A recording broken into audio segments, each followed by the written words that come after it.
The strongest government is one where every citizen feels that he is a part of. Good evening and welcome. This is Face the Nation. We're joining you at the cusp of yet another election, this time a general election, one that will allow a political force in Sri Lanka to form a government, hopefully a strong government, not in terms of numbers, but in terms of how much people can relate and how much people feel that their voice is being listened to by whichever government is formed. Now, to discuss these matters and what different political forces here in Sri Lanka are bringing to the table, we've got with us 5 guests today. An increase, of course, from our usual 4 panelists, but given the importance of this election and to provide an opportunity for all political parties and all political forces here in Sri Lanka to be heard before you go and cast your vote on the 14th of November. We've got with us on my right, we've got Dimitra Abeysekara from the Sri Lanka Podujana Peramuna, contesting in the Colombo district. Thank you very much, Dimitra, for joining us on this program. I believe you're first Face the Nation? Yes. So welcome to Face the Nation for the first time. And on his right, we've got, of course, Prashan De Visser, contesting from the National Development Front. It's the symbol of the king coconut. Thank you very much, Prashan, for joining us on our program. He's contesting from the Gampaha district. And on his right, of course, we've got no stranger to the show, Chathuranga Abeysinghe from the National People's Power. Thank you very much, Chathuranga, for joining us on our program. Thank you. Despite your busy schedule. On his right, we've got Rajiv Sebastian, contesting from the United National Freedom Front, which is the symbol of the spectacle, contesting in the Gampaha district. Thank you very much, Rajiv, for joining us on our program today. And last and certainly not least, once again, not a stranger to the show, we've got Mr. Neomal Perera from the Samagi Jana Balawegaya. Thank you very much. I beg your pardon, Mr. Neomal Perera. I beg your pardon. Mr. Neomal Perera from the Samagi Jana Balawegaya. Thank you very much, Mr. Perera, for joining us on our program today too. So to start off, of course, we will give one of our first-timers on Face the Nation an opportunity to make his voice heard. Dimitra, this is the first time that you're contesting a parliamentary election? It is the first time, Shalan, that I'm contesting any election. And in fact, I'm coming forward as an alliance member from the Sri Lanka Podujana Peramuna, representing the Lanka Sama Samaja Party, which has been a left-wing party that has formed coalitions with every single left-wing government since 1993. And before that, including the 72 government of Mrs. Bandar Nayaka. So, Dimitra, quite interesting. It's been a while since we've had an alliance member of the Sri Lanka Podujana Peramuna really joining us on our program. So, Dimitra, give the general public, of course, your perspective and what the SLPP alliance, which is contesting this election. It's not only the Sri Lanka Podujana Peramuna, it's the alliance that's contesting. So, despite everything that has happened in Sri Lanka, despite the SLPP having a president, a 2/3 majority, and then losing that in a span of 2 years, and everything that happened thereafter, tell me, Dimitra, what is it that the SLPP is bringing to the table and offering the people at this general election? Your time starts now. Thank you, Shalan. That's a very wonderful question that you've asked me. The SLPP at this election, at least our understanding with the SLPP when coming forward as a candidate, I should also mention I'm the only alliance member that is contesting from the Colombo district. We have a few other candidates that have come in from a few independent groups, as well as our group that is contesting the general election. And there are certain conditions that we have agreed on and certain principles that we hope to bring forward. One of which is to ensure that we as a party have continuously supported every single government in terms of abolishing the executive presidency, and that is something I believe that the president has in his mandate put forward as well, which we will be in support of. However, there are certain rising concerns of deviation from certain socialist principles and policies on which this nation has been built and this economy has survived over the last 50 plus years. And we will ensure that there is no divide and there is no deviation from those socialist policies. And these include our education policy, our health policy, our agricultural policy, and our pharmaceutical policy, which were all brought forward by left-wing leaders that came forward from the LSSP together with coalition governments. So we will continue to support the struggle of the common man in representing a strong opposition to ensure that we guide the government in its policy-making journey, because a strong opposition is required for any democracy. Dimitra, now, I'm getting mixed reviews, or at least mixed comments from members of the Sri Lanka Podujana Peramuna when it comes to what the Sri Lanka Podujana Peramuna really is looking at achieving at this general election. Because we had several Face the Nation programs, and all our guests on those programs representing the SLPP said that they are looking to form an opposition. You hold the same position, but the leader of your party, former President Mahinda Rajapaksa, said that the SLPP is easily going to get 113 seats. So where does this really stand? What are you looking at this election? Well, Shalan, I think any party would be very keen on getting control of government, but there are certain statistics and realities that we must face. Okay. So as a coalition member, as a contestant for this parliamentary election, we have understood that there is a change, there is a mandate that the people have given, and I think it's signaled by the number of retirees and exits we saw, and we have to speak fact. Yes. So the fact that there have been so many exits, there have been so many retirements, is an indication that a lot of people that are leaving are unsure of the political stability. So as also the youngest candidate on the Colombo list for the SLPP, I have to say that there must be an equal representation, because should there be any form of steamrolling by a government, we as a party, the LSSP, saw this, and the Communist Party saw this in 1976. When President J.R. Jayawardena got an overwhelming majority with only 8 members in opposition. And we saw what that is, and in fact, I believe that we are still paying the price for that in terms of the political culture that has come into this country. And we as a people need to deviate from that political culture, which is becoming increasingly toxic with every coming election, with every succeeding election. Thank you very much, Attorney at Law Dimitra Abeysekara from the SLPP. But Dimitra, just before we move on to Prashan, how old is the youngest candidate from the SLPP?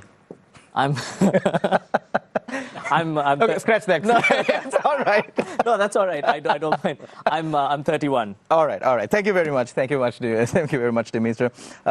Moving on next, Prashan De Visser from the NDF, contesting under the symbol of the King Coconut for the Gampaha district. Now, the speciality, of course, of Prashan De Visser's party is that is this the first time that you all are contesting for a general election? So brand new members of parliament was what the people demanded for at the Aragalaya.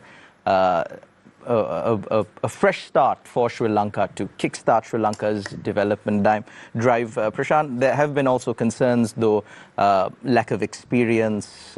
These kind of arguments have been brought forward. But Prashan, I'll pose to you quite the similar question that I posed to Dimitra. What is it that your party is offering the people at this general election? Thank you, Shalan. That's a great question. And we definitely believe that this is a moment of transition in Sri Lanka's political culture. And we need to have fresh faces, not just from the established parties, but also new political movements that emerge to ensure that we don't make the same mistakes of the past. Sri Lanka needs to learn from the past. There's a saying that if there's one thing we've learned about history is that we don't learn from history. And we need to make sure what has gone wrong in the last 76 years. All the major parties have been around for at least 40 years. And there is something about the political culture in these parties that have been problematic, that hasn't ushered in development, that hasn't helped Sri Lanka live up to our potential. Everybody's been part of the process. They've been part of governments, they've been in parliament, they've been paid by the people to represent them. And so it's their collective failure that has brought us to where we are. Yes, we have progress, but it's been mediocre at best.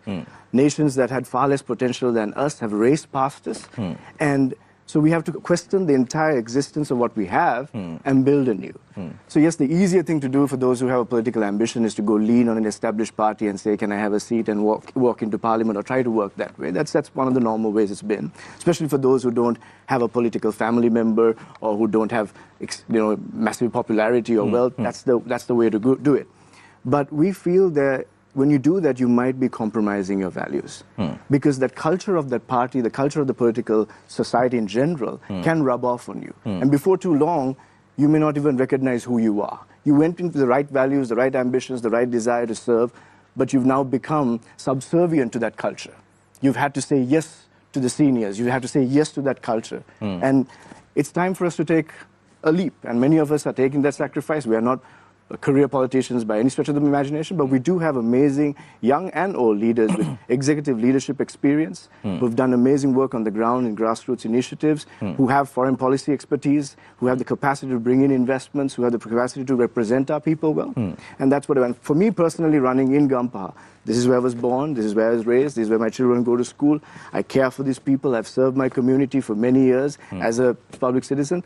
And I feel it's important that we who live in this district have, because all the parties have represented Gampaha. We've had big ministers from Gampaha, but Gampaha's poverty continues to increase. Malnutrition continues to soar. Entrepreneurs have been devastated. Small and medium businesses are destroyed. Every one of these major parties were representing Gampaha during that time. And I believe it's time that we step up and say we can serve Gampaha better, we can represent Gampaha better, and that's why I'm stepping up at this election. Prashan, just one final question to you. When a new political party or a new political force comes, you said that it's easier, of course, always to lean onto an established political party and secure your seat in parliament. But there is also this concern that despite how many new political parties come into power, once they enter parliament, there is that risk of them then leaning onto an established political party and working for the well-being of their political future instead of the values and the culture that you spoke of that this new political party would like to establish. So as far as the NDF is concerned, you'll have put those risks to bed? No, we've obviously evaluated what could go wrong. You could have all the right intentions and you could enter in with all those values, but if you don't measure up to saying what could go wrong and how do we prevent that. So one of the issues is, yes, parliamentarians have been bought over, and that's not, it's not something that shocks us anymore. It's become the norm. We have to desensitize to it.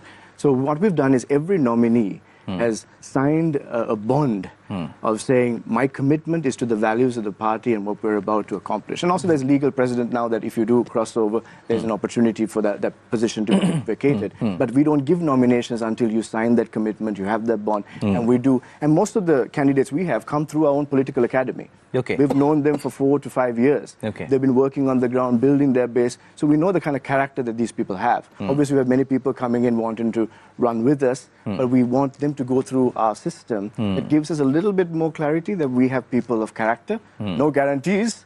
Still, we have to have systems in place, and that's the system we have for now. Thank you very much, Prashan De Visser from the National Development Front, contesting in the Gampaha district under the symbol of the king coconut. We now move our attention to Chathuranga Abeysinghe from the National People's Power. Chathuranga, you all had a resounding victory at the presidential election. Now it's, you know, at the big seat, your party now, the president, is facing the first crisis, if I may, if someone could interpret it, that the country has faced since this, since your victory at the presidential election, in the form of several countries issuing travel advisories, asking their citizens not to travel to Ahangama due to a threat of an attack. So to Arugambe, I beg your pardon, to Arugambe, due to a threat of an attack. Chathuranga, I'd like to know from you as to how this situation, this crisis of sorts, compared to the crisis that Sri Lanka has had, I don't know where this really stands because we're still receiving the details, but how is the government of President Andrukumar Dissanayake handling what has been done? Is the situation under control? So, just to start with, this particular news broke from the US government. But for the Sri Lankan government, this was indicated about 2 weeks ago. Okay. So it was under evaluation and understanding to ensure that the tourist destinations and this particular location has been protected. And today the government issued a statement also saying that this is the peak of our tourist season, right? And that every location, not only Arugambe, every place, tourists are protected from any form of threat. So the situation, these things can arise because these are external influences, not internally built ones. and the government will ensure that the security is tightened in these areas, which is the current statement says. And the risk has been aware to the government for about 2 weeks. So it was not something that we would wanted to alert because it was under control. But it's in the interest of the other countries for their citizens that they have raised it. So we feel that this will ease out during next few weeks by ensuring that the security is tightened. But yeah, I mean, these things will come up. It's out of our control. But ensure that the government responds it in a diplomatic way, and also to ensure that the tourism industry is not impacted, and the international relations are used to manage these things. I mean, we hope that this will ease out in very soon. So, Chathuranga, speaking about the general election, of course, President Andrukumara Dissanayake did not get 50%, somewhere around 42% is what he secured. But there have been reports of statements being made from members of the NPP saying that, you know, we want a resounding majority in parliament. We don't really need an opposition. I haven't seen these statements being made. I've only read several reports. I've only read several reports, so the accuracy could be somewhat shaky, and that's the reason why I'm posing this question to you. So when it comes to, you know, forming a government, and we've seen what has happened in the past when there has been an overwhelming majority for any political party, and just because the National People's Power is coming into power for the first time does not make them averse to those risks, because as the famous saying goes, power corrupts, absolute power corrupts absolutely. So again, similar question that I posed to the first two panelists. What is that you expect at this general election? So, as you correctly said, we only got 42% of the votes, which would have ensured us about 105 seats. So, we have very openly and candidly asked for a strong majority, right? So, when you say strong majority, just forgive me. In numbers, it's 100. Two-thirds? No, not two-thirds. Not two-thirds. 120, Simple majority. 130, that would be the strong government. Okay. So that is what our mandate is. So this particular news article from Ireland, the presidential media unit has written for inquiry in terms of misinterpreting what he was saying. Okay. So what it was said is the purpose of the citizens now is to give a strong government to the current president and to ensure that we implement the policies that we have said so.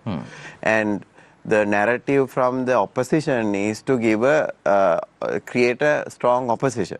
So he was opposing that the purpose of the citizens should be to give NPP a better, strong government. So that statement was what was interpreted as that we don't need a opposition. That is not the right way to go about it. That is exactly why from our beginning of the campaign, we not at any point we have used the two-third word or asking for a two-third majority, because NPP or JVP was the party who was going on and on about this with the executive presidency. When you have a two-third, it can derail the system. So we are asking for a simple majority but a strong government. So that is being cleared. At the same time, the opportunity for us now is to have this 130 plus seats is that we know why we lost votes also. Because after presenting everything Prashan was saying, the new culture, new people, new policy, being a 3% party to challenge the status quo, with all that merits, we could not get 50%. The only reason why we couldn't got 50% was the campaign that was against us. So there was a huge campaign saying that we will be violent after victory, which now has been proven wrong. There was a huge campaign against us that when we come into power, the IMF will go away and there won't be any international support. But it's the overwhelming support that we are now getting.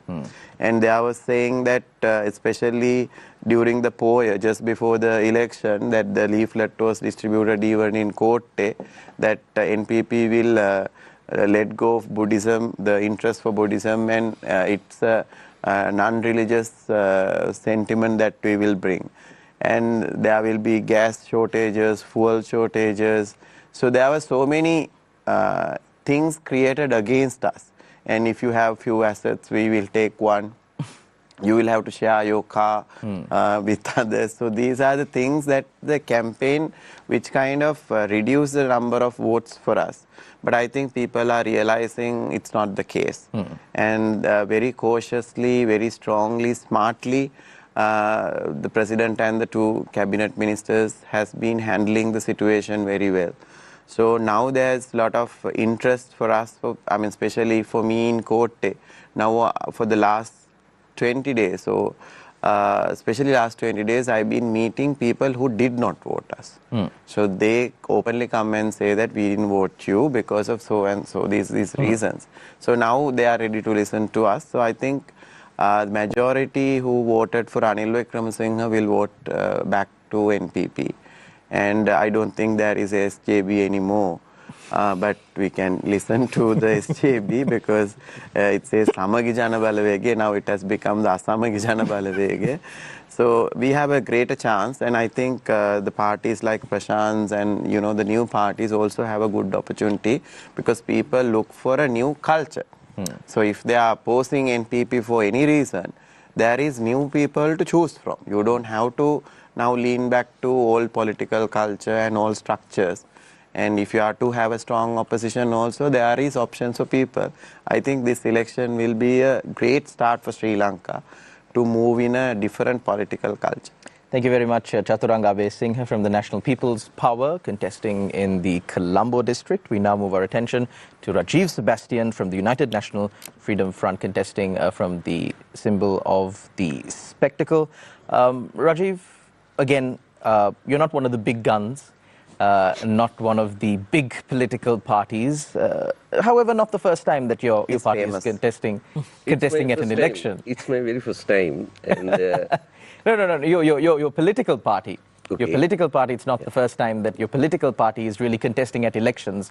You all have had a run at previous elections. They have, but well. they have this been is your first time running with two symbols. With two symbols. Yeah. Rajiv, so your first time for a general election, could you tell the general public as to what it is that your political party brings to the table and why you find it suitable for the general public to vote for your political party, because it's only if they vote for your political party that you can secure a seat in parliament. Your time starts now. 20 years back, the United National Party requested me.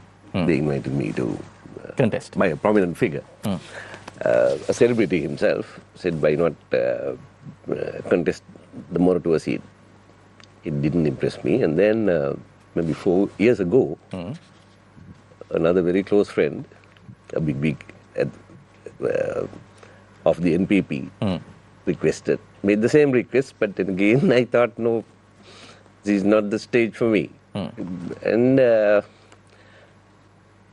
therefore, it didn't impress me. And recently, I was on a YouTube channel interview, and I said, yes, the NPP should come into power, but in 5 years' time. So that was my... In 5 years' time? Yeah. So when did you make this statement? Very recently. Okay. Before the presidential? Yeah, just before. Because I was a part, I did entertain people at the presidential stage in Golface when KD was nominated as the presidential candidate 5 years ago. Yeah. So 2019. So you made the statement in 2019? No. He was supportive of. Okay. Of the I was supportive of all parties. I have so many friends representing all the parties, even the TNA. Okay.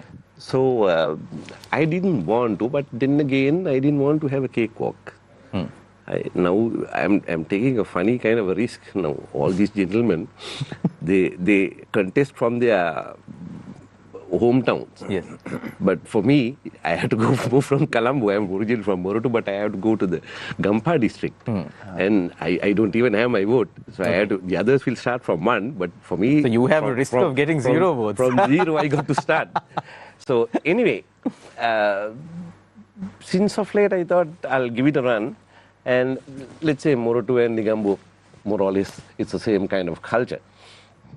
The Catholics, they celebrate, they end up Christmas, celebrating Christmas with the New Year. Not New Year really, the feast of Saint Sebastian. So the person, I've known him for some time, PC by profession, my Tugunaratna. So he invited me, and I thought, okay, I'll get going. But I will be coming only for one term, more or less. And if we could go in for with a, I mean, it's quite new, not too old. So trying to go form a government is out of the question. Is out of the question, totally. So, but we could always form an alliance in case if the government needs, if they don't have the 2/3, and in case they are going the right way, yes, we are there to back. But if there are objections where we should make, yes, we are there to, I mean, not to talk against. This had been the practice all these years. I mean, no matter what, whatever the government does, the opposition always stood against. But recently, I must tell you, I mean, not just because I am seated next to him, I was watching on TV, and he was asked about the funds for the next few months about oil and gas, but he paid gratitude to the former president, and he said, no, there's no sabotage. So, I mean, this is a culture that we should follow up. Everything has to change. Like, why I didn't want to commit 15 years ago, I mean, that was a different scenario, all in all, with the chili powder issues, breaking microphones and throwing books and chairs. That is not what you expect from Parliament. So I thought we should do the change. If the government, we badly needed a change. If the government has to be changed, even the opposition should have a better look. I would like to see these faces representing my country, our country, for the benefit of our own country. I mean, not running like recently.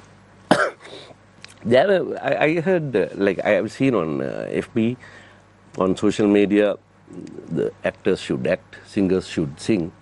I mean, then where do the lawyers stand? Only in courts. No, I mean, we have to have representation. Now, we have copyrights. We have copyrights issues, right? I mean, there are organizations connected to music. So one such president wanted me to come and sing a song supporting the NPP. So when an organization is biased towards one party, it's very messy. That is not what should happen. I mean, if that particular president or whoever, they should gather all the musicians and forward our proposals to all the leaders and see how they could implement them, and then back whoever the party is. But I have why the other reason why I came in is to make my presence, because whenever there's an election around, people, the names of Pradeep Eknaligoda, Tajudeen, Lasantha Vikramatunga, and the Easter tax, they come up. Right? But most of the politicians knew Lasantha Vikramatunga very lately. But I have the experience of playing cricket with him as a schoolboy. He's much elder to me, but we were living close to each other, and earlier he was at Kottayan, we used to play cricket together. So I think myself and only one more singer was present at his funeral as well, more than the politicians. Even the politicians whom he supported wasn't present there. So I feel this is the best time to raise these questions. To get justice. And if at all, get justice. Because we have a brand new president. And who haven't bluffed before. This is his experience as well. It's an acid test for him as well. So if we could get these things done, sorted out. Thank you very much, Rajiv. Sebastian from the UNFF, contesting in the Gampaha district. Finally, we move on to Mr. Neomal Perera from the Samagi Jana Balawegaya. Mr. Neomal Perera, now, all the previous panelists, except, of course, for Chathuranga Abeysinghe, said that they are in the run for the general election to form a strong opposition, not to secure power in parliament, not to get a simple majority in essence. What is the expectation of the Samagi Jana Balawegaya, and what is the Samagi Jana Balawegaya offering to the general public this time around? This time, this is the second time we are contesting under the Samagi Jana Balawegaya. Under Samagi Jana Balawegaya general election, and we have delivered our best, and we have not lied to the people. We stood by what we said, and we did what we said. Right now, the past of the JVP, from time to time changing names, getting new faces, to hoodwinking the people, lying to the people, although the leader may have not lied through his teeth, but misleading the people by saying various things that he will give and deliver. By now, if you take the plate of rice, which every dish is made, is from coconut. Kiribati is also made from coconut. Last election, 2019, people were overwhelmingly happy after Gotabaya won. He gave a lot of concessions. He had top educated people backing him. People expected a non-corrupt, transparent, accountable, auditable system in place. But he himself, when the Yapalnia came to power, they said that they will remove the president's executive presidency. And the constitution, Sirasa was willing to do that. But the courts said unless you go for a two-thirds for a referendum, you're not allowed to do it. You can do it at the next general election. Next general election. So he wanted a general election to bring power back. And after he got the power back, he removed the accountability aspect, auditing aspect of the vote of himself, of the president. Let's say any amount of ministries which come under him, the vote that comes under him was not audited. That was a blanket misuse of funds of the public. Similarly, with the knowledge of all the top educated, even his former boss, MAS, was very supportive of Gotabaya. During the time, I think you were working for Mass Holdings. Backed Gotabaya wanting a change. So this is the change. Last 1 month ago, we were able to change with the new set of JP, the new name, with the new name, a new set has come. But the same set represented, backed Gotabaya are in the same people, we are in the same team. They are the same team that brought NPP leader, Andra Kumar Dissanayake. He has failed, the administrative secretaries that he appointed. One secretary told publicly, due to the pressure of politicians, NPP politicians, that he's stepping down. He made the statement and stepped down. He had the guts to do that. And few other secretaries who have been appointed have been accused internationally on various charges, such as abduction of 11 children. That person would have delivered very well in the north, but there was no transparency. That was a war there. So whatever the army says is taken to account. Other than that, there was no 2 sides or 3 sides to see whether he was right or the LTT was right or the innocent people were right. So you can't take what individually. So what in his blood, he abducting and killing 11 people, the charges itself, is enough to find out whether he has been a straight man or wrong man. He can't change his blood or he had DNA when he abducting or when he was fighting the war. So I'm just giving you an example. So similarly, now you look at giving passports is one issue. It's a trivial. It should have been done by Ranil, which he didn't want to do. I don't think he ever wanted to win. There are so many, I can give you examples, why he did not want to win. Because he's a man who has never won an election up to the presidency. By default, he has got it. He has been able to come through the back door, always. Hoodwinking, manipulating, and then come into power, like the way he just did.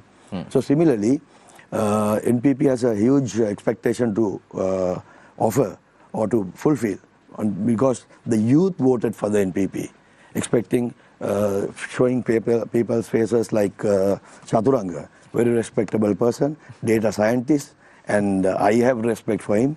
But you know, maybe a doctor, maybe a scientist, maybe you can hoodwink. We politicians are very experienced.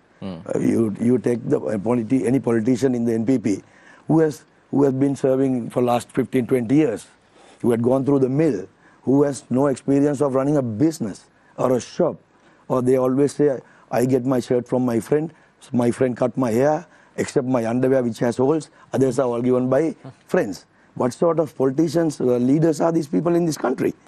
But due to the fact that we were in hunger, due to the fact that people were angry, that people were made to be angry by, stealing, by non-accountability, by corruption, due to bankruptcy of this country, mismanagement from the man who the majority, 50% of the people thought will deliver, be transparent, be accountable, and even convict his own brothers for the things that was done. Where, last time I spoke about the three brothers who brought this country, who were responsible for making this country bankrupt. So similarly, this is a man where all the educated, the professors, the most respectable people in this country, especially let's say, leave the professional side, a businessman who has just come out from very small upbringings to the highest place in this country, like a big conglomerate like Dimitra Perera, or you can name so many, Hari Jayawardena, or so many people in this country who have come from from the bottom to the top, who have not inherited millions or billions from their parents, also went and supported Gotabaya. So similarly, because of the trend, because of the anger, because of the hunger, people voted for NPP. So there is, you see, you bringing a person in a country like Sri Lanka, you don't need big money compared to a big country where there are bigger population. There's a certain amount of money that you spend on communication. Then you can change the people's mind. In time to come, I'm sure Chathuranga will explain, artificial intelligence will decide your vote next time, 5 years down the line. Because it's so fast, it's growing so fast. So similarly, last election, bringing NPP. Now look at the price of coconut, 170 rupees. Where is the control? Didn't they know that this is going to happen? They took credit for the egg coming down to 30 rupees or 22 rupees. Now who's taking the credit for the egg going back to 50 rupees? Take the rice, gone up by 20%. To 240, the cheapest. That is not possible to eat. I don't think even you and I can eat the rice. But people are unable to eat. Look at the number of dishes people eat with the rice. They may be having the 3 meals or 2 meals plus additional dish.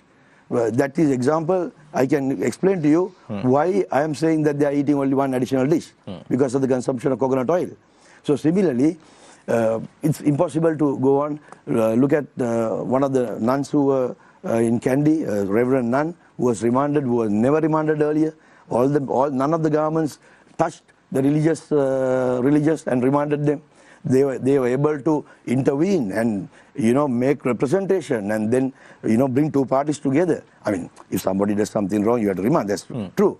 But before that, the amicable settlements were coming forward. Before remanding them, it was explained, and then things like that was taking place. Look at Easter Sunday.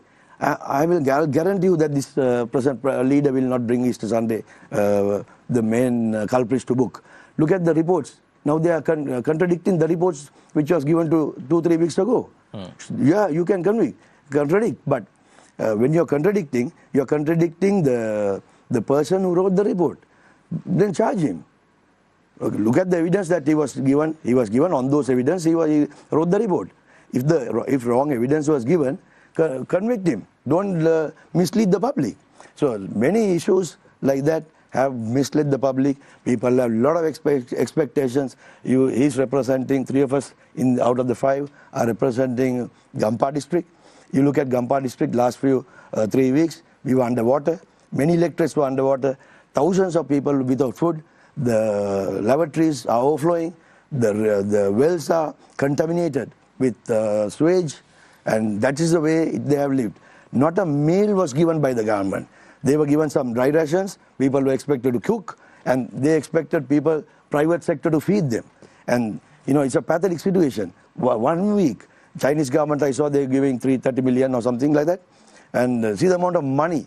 See the amount of the money, I saw the cabinet of ministers, maybe fake list of cabinet of ministers, but Uganda, Nilanthi or Uganda Queen told how the money was taken to Uganda and how they are going to bring the money back. And now she's openly telling, I cheated, I told a lie.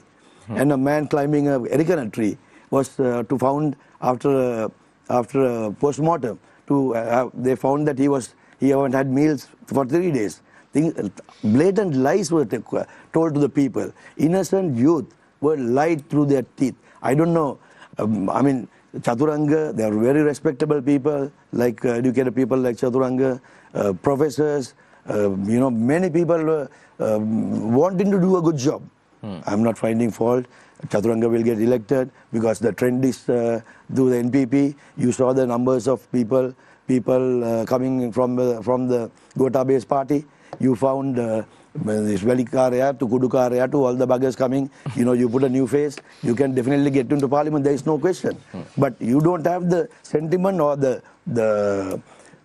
heart to serve the people. You may be having the technology, you may be having the knowledge that you want Quite a lot of allegations from your part. I'm just, I thought it was only those 5, but there's more now. No, it's a matter of 5 years. There are people, last 5 years, who voted, who supported. After 1, 2, 3, 4 years, people fell away. You will have when you fall away, when you fall apart, you are not going to talk about what you did and how you brought I think all in all, I'm happy that people like the educated people are being brought forward, and then the face of the NPP has been changed because what we have seen in NPP, the leaders, what they say, we haven't.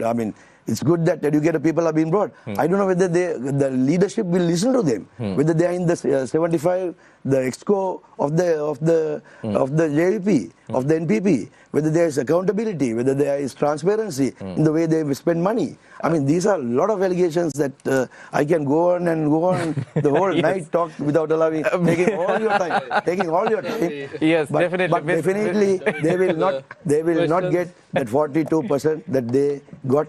They'll definitely be much less. Even the government servers didn't get their salary on time.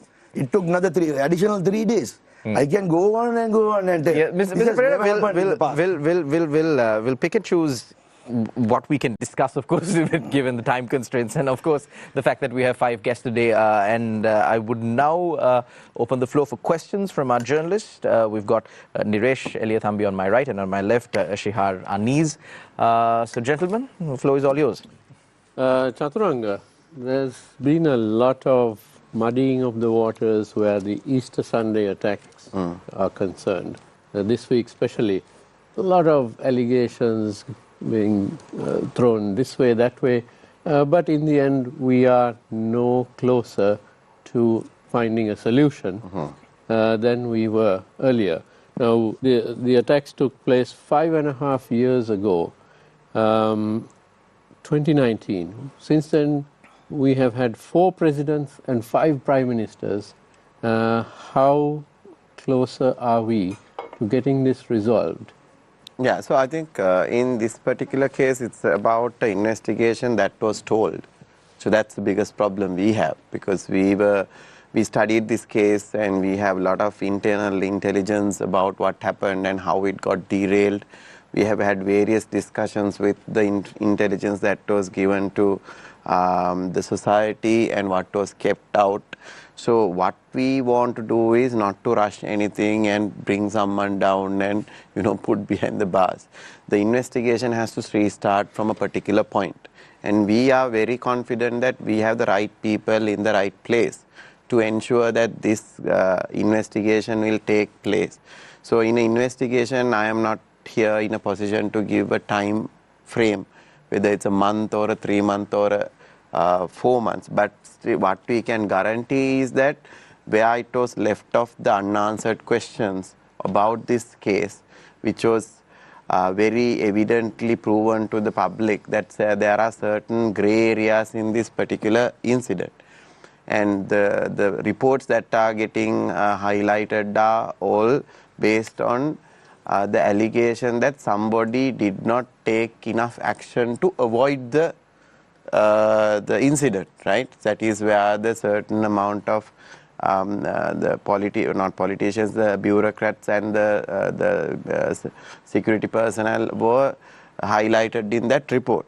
But apart from that, the investigation goes back to who were the people who plotted this, who were the people who funded this, how did, if at all there was intelligence support in that particular incident, was there any involvement with the intelligence officers? So these are the things that need to get investigated. So can you guarantee that the perpetrators will be brought to justice? Yeah, I mean, that is the whole purpose of us taking power, right? So there were not only that, there are many cases that was told in the process. And this particular incident is something that we can't throw under the rug because it was used to take power. So that we are very clear, and we have been in that stance since the incident happened. We were the only party who was straightly saying that the investigation did not take place the way it should be.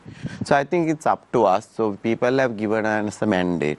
So 20 days or 21 days is not enough to judge whether we are going on the right direction or not.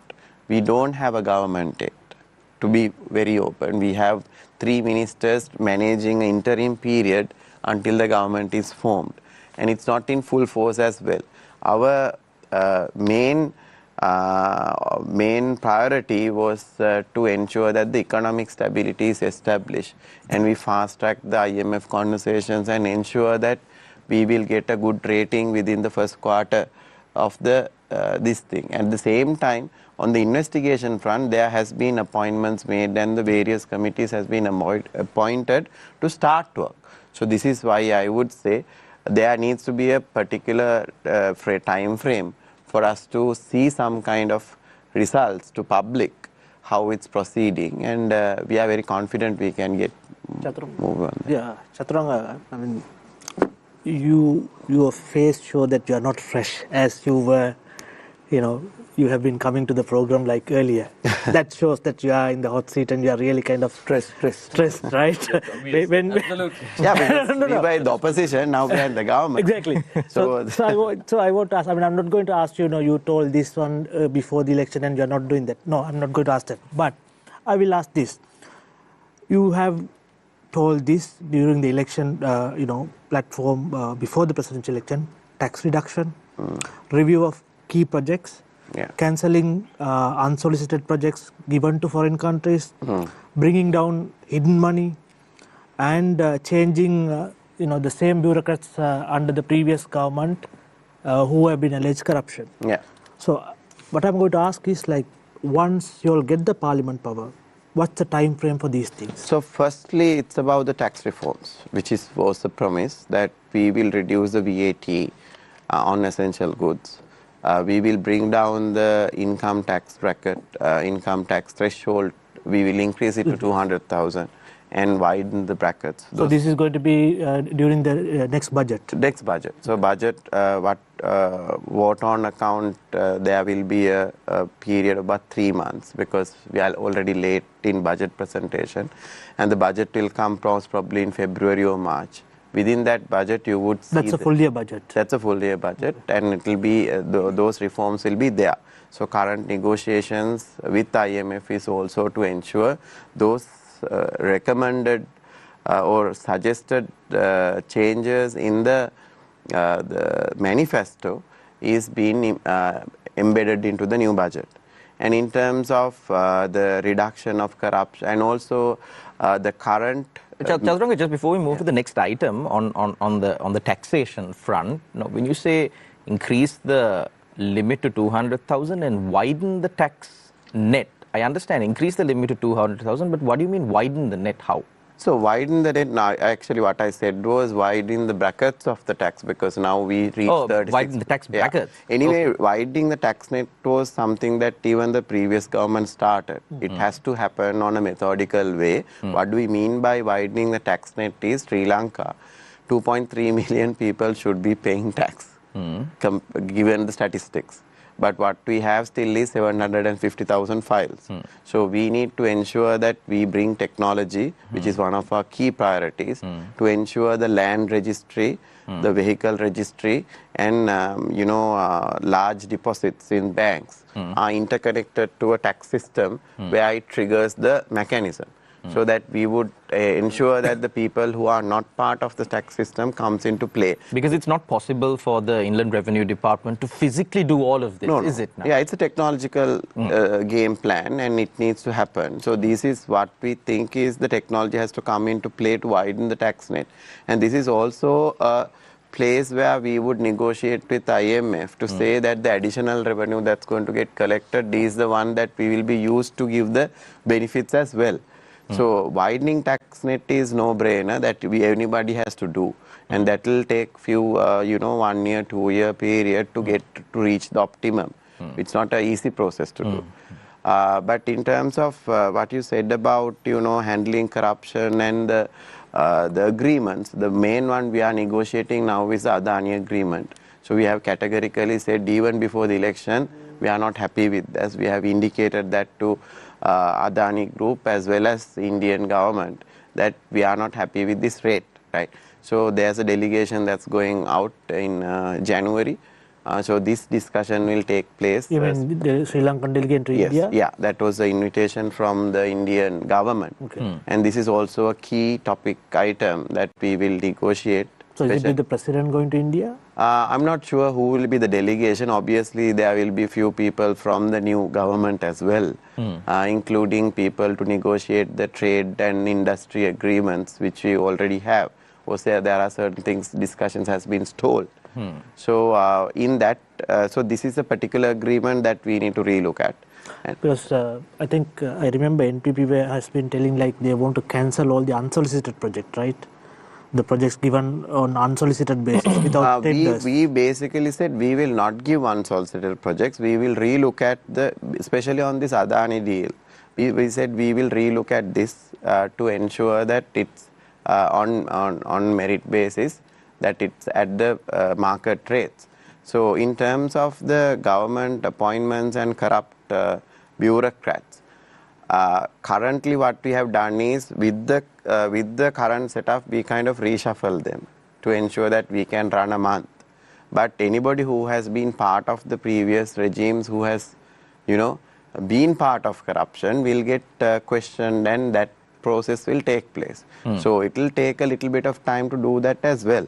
But what we are very clear is our political influence and the will is now established that there won't be any more issues that will crop up. That is one of our responsibilities, and also that we keep on reducing the additional expenditure which has now started to happen, including additional cost expenditures, unnecessary expenditures, and even space utilization. So we can do a lot of reallocations in the next year to ensure that the rent cost of the government can go down. So these will take a little bit of time. So I mean, to implement what was in the policy, it will take a little bit of time. What was said immediately be done, we said day one political culture will be changed. That is happening. And then in the first budget there are certain benefits that can be given. And even without the budget, what was possible, like the subsidy for the the fertilizer and a subsidy for fisheries has been already given. So these are But things... that was decided under previous government, Yeah, right? so these things have been executed. So these things, what we can do within this month and what we will do after the government is little... What about the hidden money? That's So something that hidden you're money is strongly a process. No, we have been explaining this very much. The hidden money is basically a process of interrogating the corrupt related files, right? So we are very clear. We have 400 odd files. Already we've started the files which have not proceeded for the last 2 to 3 years, right? So the process is investigation, bringing them to justice, then getting a verdict out of the court that it is a corrupt transaction. Next step is to recover the money, right? Now, Chathuranga, anti-corruption was probably the biggest platform that the NPP ran on. Yeah. But there is no ministry for anti-corruption. You have your Ministry for Justice, which is very much into administration. You have your Finance Ministry, which is supposed to control the excise, the customs, inland revenue, but has made a shambles of it for 76 years. Then you have the Public Security Ministry, which is supposed to control the police, but really doesn't do so. The police are as corrupt as ever. Which are you thinking of perhaps an anti-corruption ministry? No, I don't think that. So the ministries that we will publish are 25, which will be very scientifically decided. And in terms of anti-corruption is a thing that has to run across everything that we do, right? One is to ensure that nothing happens going forward, ensuring systems and technology comes into play and there's good governance with audits and all that takes place. Other one is to fast track the previous issues. So when you say anti-corruption, first thing is to find the perpetrators and give, make them accountable. That process, there will be special units established under the presidential, under the president to ensure that these things are fast-tracked. And what we have proposed in the manifesto is there will be a special court. When you say special court, not to interrogate, but to fast-track the process in terms of hearing. Just to intervene that, when you mean a special court, are you saying the justice system currently is inequipped or No, that the no. courts are When not you functioning say properly? special court is basically to fast-track. No, how do you plan? How do you plan on establishing the mandate and the jurisdiction of this special court? No, it is. Why is the current judicial system not equipped to handle So this? currently it's very slow because of the process. There are a lot of cases that are pending, right? So what we have proposed is to ensure there's a special route, special priority. Like a trial at bar. Yeah, So why not increase the number of courts per jurisdiction? Because that has actually it's not a jurisdiction. These are cases that need to be heard in a particular court and it will come from the Attorney General, right? So indirectly what you're saying is that you all are going to set up a special jurisdiction and a special court? No. It's basically resourcing the process, ensuring that the courts can handle more cases and all. That's exactly what I said. So if a particular jurisdiction, if it is a commercial high court or if it is a high court, just increase the number because now I think we need to give him some time. No, what I'm trying to say. No, I think you all have given him quite a lot of time. Give him some break, some rest. No, okay. So then, question alone. So yeah, no, I'll I want to ask you a question. The thing is, right, so these are the mandates that we have given. We have enough experts in each of these areas to handle it, right? So obviously I'm not expert in legal process, so I won't comment on it further. But the people have put trust on us and we will be accountable for what's been said. And these things, if anybody now says that we are not going to do, my question is, why didn't you guys do it when you were in power? That's the simplest question we can ask back, right? So people who are talking now is the ones who has been in power or supporting those the government. I think it's the way you all promised, like doing things overnight. I mean, that's why. No, I don't think our manifesto has anything overnight. No, not manifesto, but I'll just respond to that. We were promised a reduction of essential goods, but after a general election has been declared, we saw increase. We saw a taxation hike.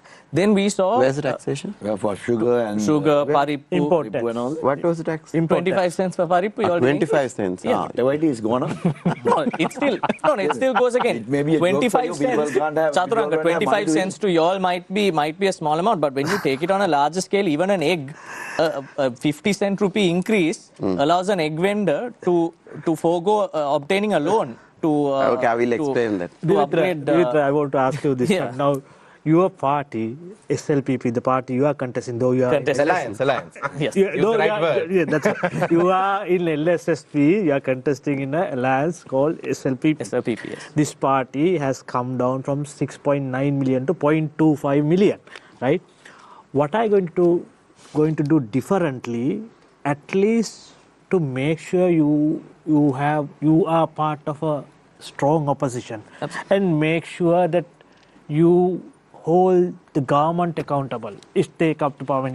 Yes. Shriyar, I absolutely agree with a lot of the things that Chaturanga has said, but there are certain policy frameworks that need to be brought into these kind of things. Now, it's beautiful to envision new courts and all of that when Sri Lanka has a relatively robust system. It's just a matter of application.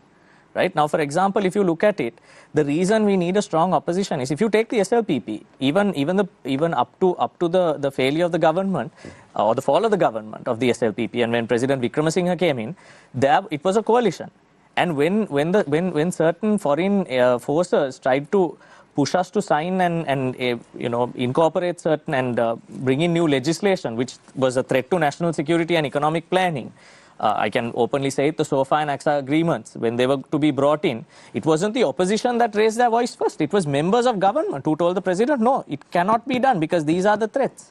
Before the opposition, it was the president. It was members of the government who told the president it can't be done. When certain other policies were going to be changed, it was people in the government who said it. So here we have a party that is basically a one-man show. Everyone's voting for the NPP this time based on the fact that they are making these sweepingly beautiful statements. But then we have certain small sects of that of the party that threaten the very fabric of the socialist agenda that this country has been built on. Now, if you look at it, free market was brought forward by President J.R. Jayawardena, but there is a large portion of socialist engagements that still survive. And I don't think the NPP has addressed it. But the three-Porsche factory has been shut down. It was shut down temporarily. Why are they not entering into strategic partnerships? We are not saying privatize state enterprises. We are against monopolization. But the moment you stop something like this, it automatically changes the consumer's trend. You're going to see people turning into the private sector and creating monopolies by destabilizing certain government organizations and entities. But Dimitra, now as you quite made it clear, you are contesting from the SLPP as part of your own political party, as part of the alliance. So as much as you have your allegiances to your alliance, it's even more so to your party. So when it comes to your party and the kind of change that your party wants to bring, and based on what you've said during the program, it's quite clear that your previous engagement with the SLPP, with the Sri Lanka Freedom Party on certain occasions, they've not really brought out, results as to what your party wants to be done in this country, chief being the abolition of the executive presidency. So now, this time around, so there is this age-old saying that says you can't do the same thing the same way and expect a different result. Absolutely. So to an average person watching this program, sitting there wondering, you're doing the same thing the same way and this time you're expecting a different result from the SLPP, what is your response to that? So, Shalan, that's a very valid question. That is a very valid question. But the left-wing alliance, including the LSSP, has stood by the abolition of the executive presidency through and through. And as we said, we are very supportive of the NPP's decision to abolish the executive presidency. But Chaturanga himself said that after the general election, certain things the president would do. So does that mean the president continues to stay on as president through and through? Because yes, one of the first promises that was made was the abolition of the executive presidency. It is very clearly said when it's going to happen. So it's before the next election. Towards the end of but I mean, there is no guarantee. They've made promises about... So we have they were put a supposed- very no, clear manifesto on table. We are the only party who's running on a manifesto, and it's been very clearly stated there. But then now, Dimitra, on that point, quite interesting. I think the leader of the SLPP, not the alliance but the party, Neomal Rajapaksa, has clearly said that, you know, the 13th Amendment is out and abolition of executive presidency has not given much prominence to it. I mean, not even as much as the NPP. So He never spoke about it. Yes. No, in fact, in a statement right after the presidential election... Is it in the manifesto? It's something we're advocating No, for. no. And Was it in the manifesto? It is something we're advocating for, and it is part of what we have agreed to support. So the in SLPP this general election, will you put another manifesto? No, we are pursuing the agenda. No. I'm just asking a very direct question from you. Now you are running for GE and SLPP. You are saying you are a left party. I don't know how left you guys are, but because we have been defending the left in this own forum, you know, Nathan, tooth and nail. Now what I'm asking is abolition of executive presidency. Will you put forward as your agenda for the GE? The necessary constitutional reforms that come forward must be brought forward by you all in order to obtain the support of... in order to obtain the support of... No, but I think, Chathuranga, what Dimitra is trying to say is, Dimitra has clearly said they are not running for government. Absolutely. They have understood the reality. They want opposition. No, I'm asking what are you standing for? Because when you stand for a party, you should also have a policy. Even when they are in the opposition, they must... No, he's saying he's a left politician. That is my first concern. And saying that he's standing by abolition of executive presidency. So what I'm asking, would you come in front of people for a party who has no mandate or no manifesto that says the same thing? Chathuranga, that's not as simple to answer. Exactly. Because I agree with you. But what we need to understand is that you all have promised to abolish the presidency. We have, yes. Right. And you all are saying it will be done towards the end. But there are certain things that are coming forward. Like, for example, like I said, certain... the failures to enter certain strategic partnerships and the failure to strengthen our foreign policy. Now, for example, the non-attendance of the Chogam. These all form threats to the economy. Yeah. Right? Yeah. So the issue here is this. You all want to abolish the presidency. We are all for it. And we have been for it since 76. In every single government. But what we need to understand is also that certain socialist principles, there is a fear that there will be a deviation on your end in terms of certain socialist principles and socialist agendas that this country has depended on since the Second Republican Constitution. I just want to ask you this question directly. Do you feel that you and your party and your members being used for Neomal to be a parliament member of parliament? No. Because he is not contesting, right? No, absolutely. There's a group of members on the national list, including our party leader, Professor Tissa Vitarna, who is also on that list. So we would like to think that we are contesting not only to bring, one or two, but several nationalist members of parliament and several representatives representing our party and the alliance. Prashan, I mean, you have been silent for quite a long time. Prashan, how do you see things differently, right? Because obviously, I mean, your party is a new party and you can't form a government and you can't have a strong, numbers. But what do you want to do differently, in terms of governance, being in opposition, and also if you are given a chance? First of all, if you can see the rhetoric that constantly comes from the established parties, it's allegation upon allegation. You said you'll do this, you said you would do this. But we see a lack of vision of where do you want the country to go? How are you going to lead us there? Who is going to take us there? And if we go in the same pattern, unfortunately, I'm afraid for our children's future because it looks like more of the same. And that this whole political bickering is not what we're looking for. It's clear vision of, okay, where is the economy going and how are we going to get there? And to really see a new parliament, hopefully a new political culture, where we can support positive initiatives wholeheartedly. And tell Mr. President, you're doing this, we're going to support you all the way. But when there are things that are detrimental to the economy, to the democracy, and to the freedom of speech or whatever that we hold dear in this democracy, that there will be a strong resistance.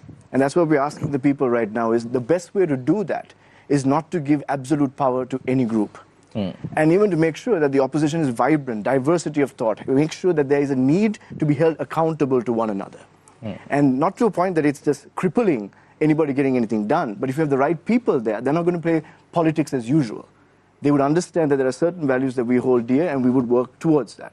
And so that's why we want new groups and new individuals, not just new faces in the established parties, because the problem is they're also challenged by the established nature of their party. But to have new groups coming in, and I feel that's the beginning to really see a change in the political culture. But at the same time, like we've talked about the abolishment of the executive presidency, SLPP had all the chance they wanted to do that. They had multiple times where they could have abolished it. All their allies could have done it so many times. They refused to do it. In fact, they abused the executive presidency in ways that have devastated the country.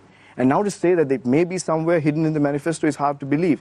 But at the same time, if President Dissanayake wants to really change you can't say, I have this car, I'm going to take it for a spin for 4 years, I'll use its detrimental powers, I'll do it for the betterment because I'm a better person than everybody else, I can do a better job with this executive presidency, then I'll hand over the car, I'll lock its keys and I'll burn the car so no one else can have it. That's dangerous rhetoric, because whenever anybody has experienced the disease of this executive presidency, the poison that it comes, they have been corrupted. And so I believe it's in the best interest of the country and the NPP to say, let's abolish it, let's not take two thoughts about it. And then you bring the confidence of the nation. Here's a leader who's done something that nobody has done in this nation. Then you have the respect and the confidence knowing that this man will not abuse his power. And his party will not abuse. And all those fears that were roaming around, that's a very good way to bring it to rest. Of saying, here we are walking the talk. Because there was soaring rhetoric, and there's a lot of expectations. And sometimes, as somebody is watching from outside, the rhetoric was a little too aggressive, a little too ambitious. And then the plan and the strategy, there were always holes in it. But still, people gave them a mandate. But now with that soaring rhetoric, the way you can come to it is to really live by what you said. And one of my concerns right now is for the government is to make sure that people are suffering in the midst of the economy and the midst of these floods and so on. That compassionate nature that the NPP promised, now is the time to go on overdrive and make sure that you're providing for the people. And so as we stop playing politics, stop playing what's safe just to get into parliamentary majority, do what you need to do to serve the people and live by those promises. So what were we looking for different is everything has to change.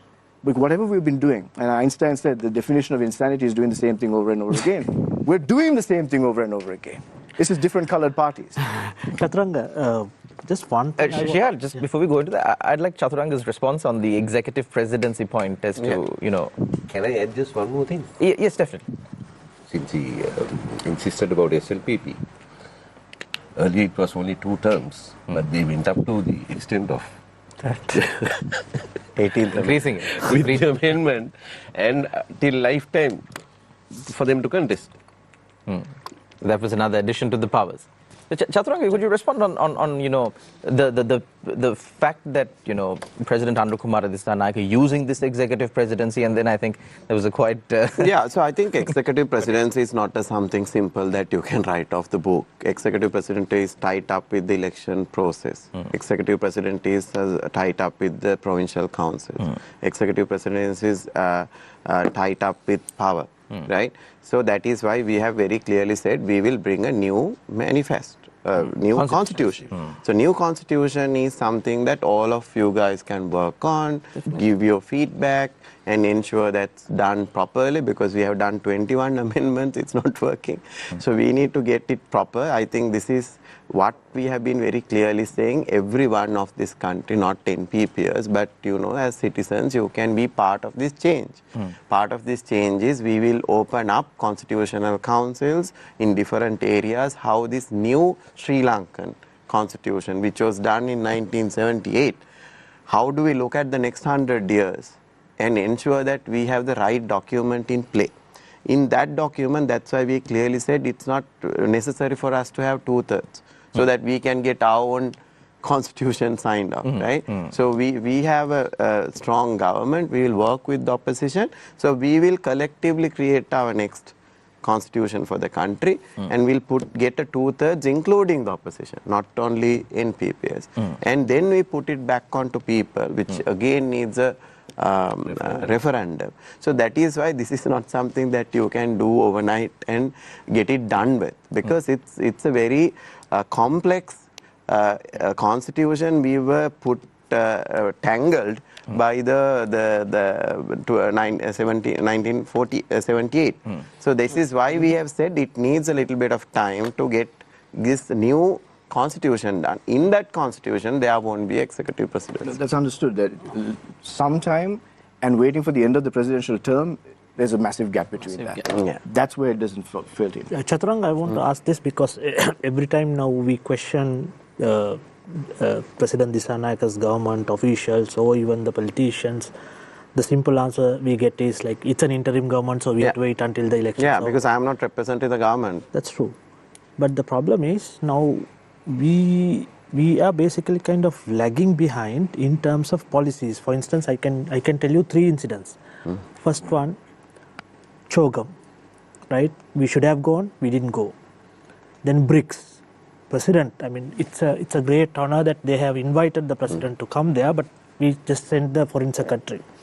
And there was an incident in the UN where, we have been maintaining this pro-Palestine policy forever, and then they didn't sign a letter condemning Israel, banning UN General Secretary. So basically, we are a bit lagging behind in the foreign policy because you are telling that, we are an interim government, we can't do it. Yeah, so I mean, these events are not they're not going to define what foreign policy means. We have been very clearly engaging with all possible foreign allies that who's willing to support us and who we would like to get support from. And in terms of these events, right? So not going to an event and what's the outcome out of that event is something that we need to watch for. Now we are getting enormous amounts of investment inquiries. Now we are just holding it up because we need a national plan before we bring these ad hoc things into the country, right? So that is where inquiries from whom? Huh? Enormous investment inquiries from whom? So we have from various investors, various countries. There's a lineup now. But the thing is, all these things need to be formed into a national strategy. We can't go ad hoc, say somebody brings $2 billion or $600 million. We can say yes to it now because we don't have a national plan laid out in the parliament. Right? That is why we are saying this is an interim government. So there are certain things we need to put in place. That is our priority. But the NPP has a national plan. It's just that it hasn't been put before. The thing is, it is a party plan. So when you say a national plan, we have to talk with the industry. We have to get the ministries to do that. We can't that's right? true, but because of you have an interim government, still you are in the government. Yeah. Right? The NPP is the government, right? So you cannot. So these are collective decisions the government has taken. So it has pros and cons, as you said. So this is what we now one can say not going to Chogam is a detrimental impact. One can also say at this point the priority is getting the IMF deal signed off, right? So government is with the limited resources, and also we have a campaign that is running because very important that we get the power as well. So this is 1 month that we will have to watch and play safe, and that is what the government is doing. I'd like to pose a question to Mr. Neomal Perera from the Samagi Janabala Vege. Now, you made several allegations against the NPP, but what I would like to know is now there is an NPP president in place, and minus a motion of impeachment in Parliament, which I don't think has ever happened in Sri Lanka, successfully at least. It has never happened successfully in Sri Lanka. There is no way that there would be a new president who would come into office. So is the SJB planning on working with the NPP? Because, like as your leader said, you are looking for government. You are looking for 113, not like the rest of the parties here who are looking to form a strong opposition. So where does the SJB stand on that? We are definitely looking at forming the government. Yes. To coalition government maybe. Okay. But we'll look at making our own party government, but otherwise we'll look at other parties joining us. In any case, you are contesting as the Samagi Jana Alliance. Yeah. So there's an alliance right there. Yeah, even after that, people who are contesting independently, even SLPP. Can join. Can join. Okay. which will be the ideal situation. Because transparency, accountability, auditing, and all this blah blah blah, all these stories, nice words. Educated people like Chathuranga also can join. Can The alliance? I don't know. Running out the government. For some reason, Mr. Perera, you are basically saying NPP, JVP is bad, the government is bad, but he is good. No, he's a respectable. You see, for some reason you are repeating this. I don't think any of us said he's bad. Still, you can't say that. You see, either, there are very nice. President is from JVP, but the Prime Minister is from NPP. So I'm just telling you, looking at his past records, more educated people, more experienced people, more elderly people with more experience who were misled by joining by who supported the Gotabaya government, who genuinely wanted to help, but they were not allowed. Can I answer this because it came early also? I wish, as a citizen of this country who has contributed to a large conglomerate in Sri Lanka, who has made his name, gets the opportunity to deliver what he personally wants to deliver. But knowing which is supporting a party, not an individual, not coming individually, he has to go with the party line. It's nice. You can talk very nicely. Words are very nicely. It flows very well. But delivering, like he said, now we are in the government. We have to be careful. I had to look stressful. As if I'm going to deliver. No, he never said that. No. We said he's looking stressful. You said you said. In fact, because we are running a 2.5 month campaign, 2.5 year campaign. A small observation that was So I'm the guy who running. Nobody said anything about Chathuranga, right? So I think that culture of mudslinging is now over, because something we're advocating for also is the fact that the parliament runs the country. It is not the duty of an opposition to criticize and be anti-government in terms of everything brought forward. So everything brought forward that is in line with the democracy of this country, wholeheartedly, I believe anybody in opposition, whether it be us, whether it be an independent party, whether it be anybody, it should be in sync, because this country has for far too long divided into two parties. So Chathuranga, I think Chathuranga wanted to. Just one thing that because since Mr. Neomal brought it 2 times, the professionals of this country who wanted a new change has tried in 2015 and failed, and wholeheartedly supported in 2019 and failed. So today, before this meeting, I met a person from BOI who was a professional who was appointed by Gotabaya government. He said after 6 months, all of them resigned because they couldn't deal with the politicians who were handling the government. So that is the biggest problem that was there, because people who had all those knowledge and all that had to go and present something to Basil Rajapaksa, some proposal to Prasanna Ranatunga, some proposal to different politicians who had no vision or capability or a policy, a government policy to in play. So it's very wrong to blame the professionals and the businessmen who's trying to support to change this country. I think we should also respect them coming forward even at any government trying to support. I think that's something we should appreciate. Which I did all along, did it? No, what you said was basically these are the same people who are supporting in brackets. It's like it's not professional. It's not going to work. It has to work with a new political culture. Obviously, if SJB won, I think I would have come and supported as a professional, right? In terms of even the professionals have the right to support the current government. And that is what's happening, which is good for the country. And you can't say that it didn't happen under Gotabaya government and it's not going to happen, right? So that's why I want to counter this, because those people we have to respect. And some of them are giving huge, perks and jobs and trying to take seats, especially the digital transformation. There's going to be a big team that's going to come to take this over. This is huge responsibility. So that's what I'm trying to say. Let's respect them. Let's give them that opportunity and hope for the positive. Absolutely. Right? Chathuranga, I want to ask a follow-up question from Perera. Just Prashan had something to add to that. I just want to clarify, Mr. Perera said, y'all are open to create a coalition with the SLPP as well? Depends if they get elected. But they are open. If you have to get one person or two people to make the government, yeah, we will look at it. See? Chathuranga,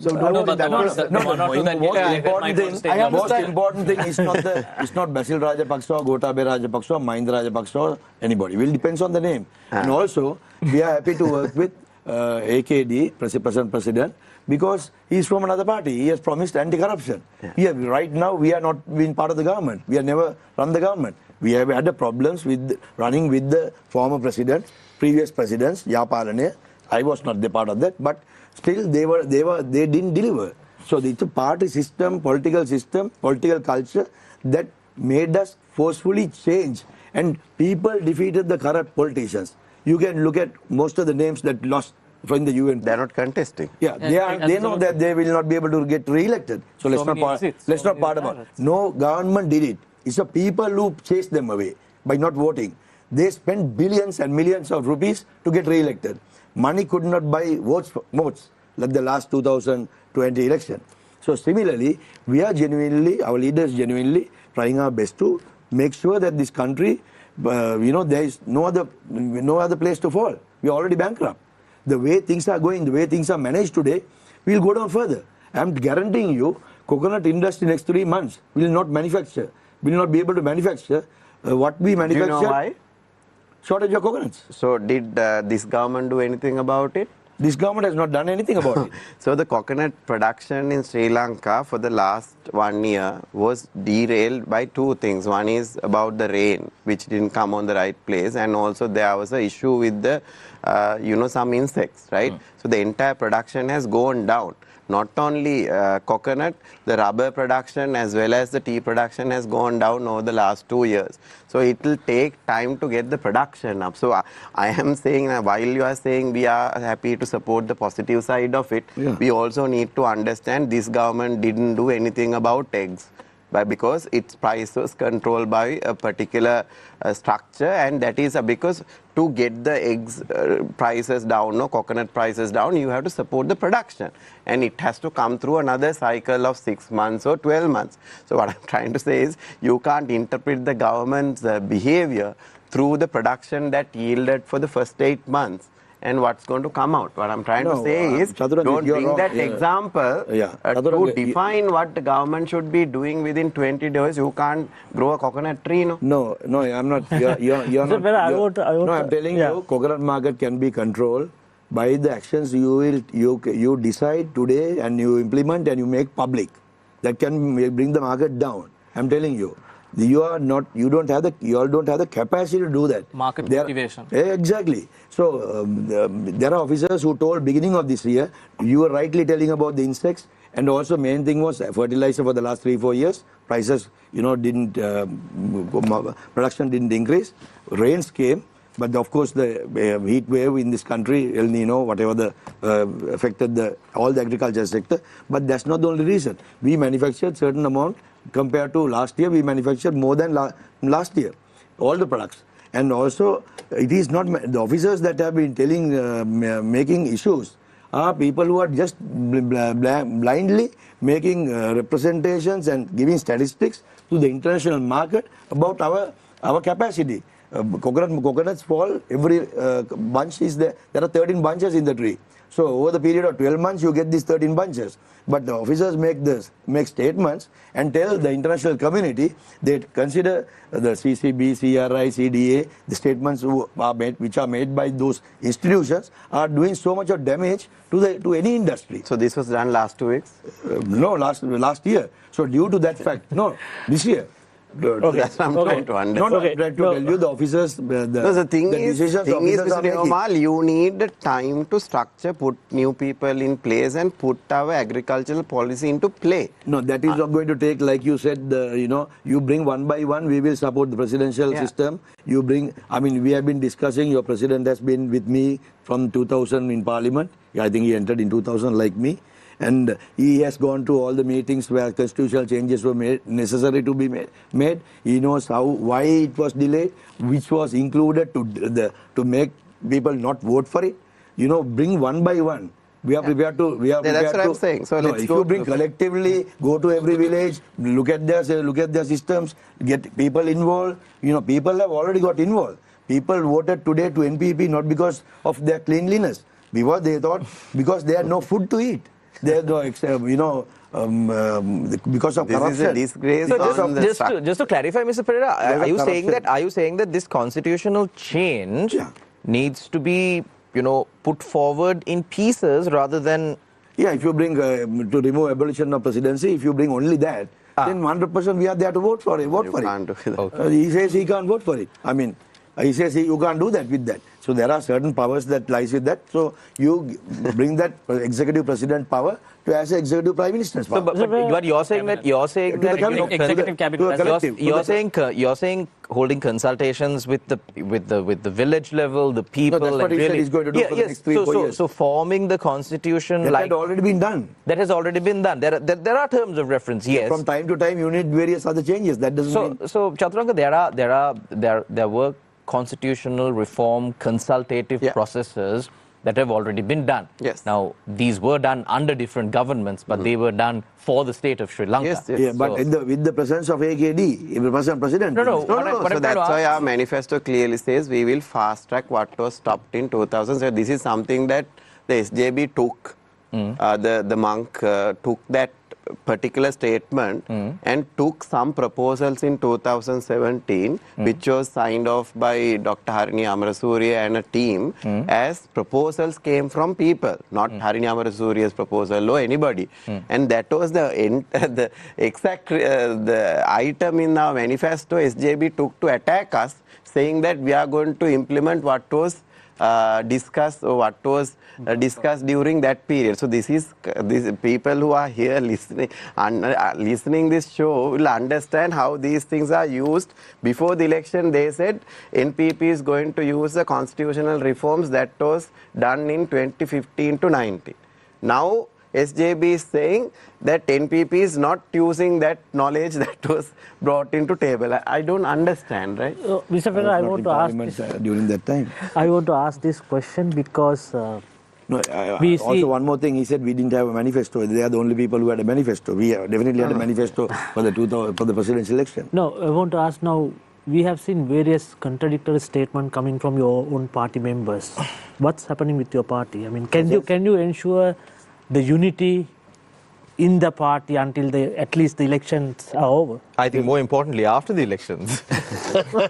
No, at least. The party and Mana Perumas, they are saying No, I'm not saying any names, but what's really happening? I mean.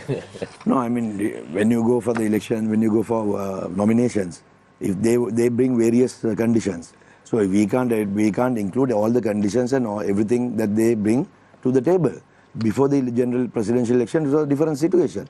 If we won, we would have tried to entertain as many as possible. But after we lose, then we can't entertain everything that we agreed before the presidential election. So these are the things that would have changed their mind. But that doesn't mean that we are not talking to them or they are against us or we are against them. Just a small comment. What are the lessons that the SJB has learned from the defeat 4 weeks ago? To lie to the people. One thing, that's all. Not to lie or lie? No, lie to win, to lie. You have to lie to win the election. But that's not a new lesson, right? See, the thing is, this audience should understand. Yeah, definitely that. No. SJB had a 53-man opposition, right? No, that's a different issue. No. What I'm trying to say is your leadership was not able to get that opportunity when the government is falling. There was so much of expectation of people, you couldn't even organize the people and win an election. So you are blaming on NPP that we lied to people in organizing. Not. This was the only election which we have not promised certain things to people. This is the only election that people have voted on merit. This is the only election people have rejected the old traditional politics clearly. Chathuranga, you also lie. So many promises made. Every 6 months additional increase of salary. Of course, it will happen. Yeah, now you're saying it will happen. Yeah. You told you never promised anything. I mean, you also in the same system. I mean, we can't lie. We didn't lie. Our leader didn't lie. That's why we didn't get the vote. So only thing to do is, no, just wait. You give me another opportunity, 3 months time, Mr. Perera, you 6 said months yourself time. that everybody lied. You said he learned to lie. No, he has learned to. He is No, also you lying. said, you He's said also- John also learned to lie. Chaturanga, are you, No, if I'm to win, I think Rajiv should give it. I think Rajiv is going to compose a song about this. so what I learned from the last Rajiv, debate. who has been lying since the 7th? promised to bring rice from the moon, right? And then President JRJ, right? Now, you asked me what I exploring learned. crude oil from MENA. You asked me what are the things that I learned. That I had said been part and parcel of every election. to win, you need the way they lied to lie. 6 months time down the line, you bring me here, I'll tell you. We No, will no, no, Perera. But they are not delivered. Mr. Perera, there is an experience. I mean, say, see the experience of Yahapalne government. They promised a lot. Don't wait too long. Wait, Give me 1 wait, minute. let me tell you. Wait till the 14th of next month.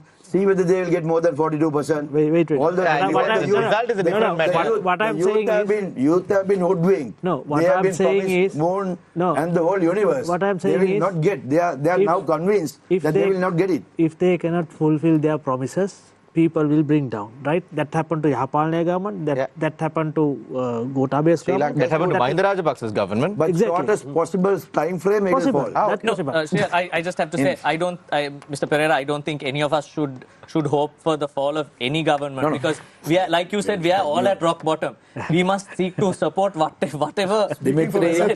Because this is a country, Prashan, this is a country in which you and I both live. As young people, we have to understand. It's not what about building a country, we expect. It's country, not Mr. Perera. from the heart you are expecting that. But the way things are handled today, Absolutely. 1 month has passed, not 4 weeks. 1 month has passed for yesterday. What has happened? He's telling down the line there are so many investors. He wants to have a policy. When is this policy going to come? 1 month after the general election? People have given a 5-year mandate. Yeah. And we will ensure. People have given the president a 5-year mandate. But he can't wait. You all need to bring other Hunger for policies 5 years. forward. Yeah, one key question now. In the event of NPPs not getting a simple majority, what's the fallback plan? We will support them.